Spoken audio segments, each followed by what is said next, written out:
নমস্কার সকলকে, সুদীপাস ব্লগে তোমাদের অনেক অনেক স্বাগত। তো রোজ যেরকম দিন শুরু হয়, আজকে দিনটা ঠিক সেরকমভাবেই শুরু হয়েছিল।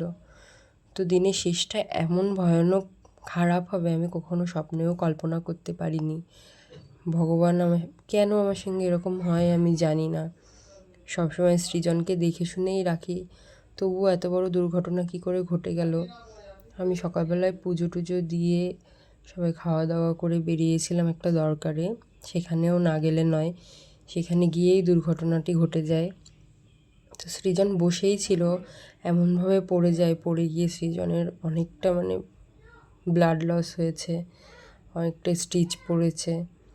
তো বাড়িতে নিয়ে এসেছি নার্সিংহোম থেকে, সঙ্গে সঙ্গে আমরা নিয়ে গেলাম ওখানকার একটা নার্সিংহোমে। তো ওখান থেকে ছোটো মানুষ বলে স্টিচ করেনি, স্টেপল করে দিয়েছে। তো বাড়ি আনার পরে একটুখানি গাড়িতেই ঘুমাচ্ছিল যে সময় আনছিলাম।